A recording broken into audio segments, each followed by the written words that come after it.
నమస్కారం welcome to Sai media friends ఇప్పుడే అందిన వార్త ఈపీఎఫ్ఓ ఖాతాదారులకు పెన్షన్ భారీగా పెంపు జూన్ 1 నుంచి అమలు పూర్తి వివరాలు అయితే వీడియోలో చెప్పడం జరిగింది వీడియోని మాత్రం ఎక్కడ స్కిప్ చేయకుండా కంప్లీట్ గా చూడండి వీడియో గనుక మీకు నచ్చినట్లయితే మన ఛానల్ ని లైక్ చేయండి షేర్ చేయండి సబ్స్క్రైబ్ చేసుకోండి ఇంకా వివరాల్లోకి అయితే వెళ్ళిపోదాం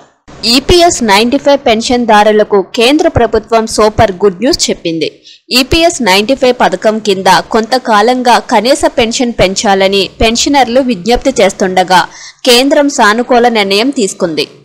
ఈపీఎస్ 95 కింద కనీస పెన్షన్ నెలకు 7,500గా నిర్ణయించింది దీంతో పదవి విరమణ చేసిన వారికి ఆర్థికంగా ఎంతో చేయూతగా మారనుంది గతంలో ఈపీఎస్ 95 పథకం కింద కనీస పెన్షన్ 1000 రూపాయలు మాత్రమే ఇచ్చేవారు ఇప్పుడు ప్రభుత్వం ఈ మొత్తాన్ని నెలకు 7,500 పెంచింది దీంతో ఈపీఎస్ 95 కింద పెన్షన్కు అర్హులైన వారు హర్షం వ్యక్తం చేస్తున్నారు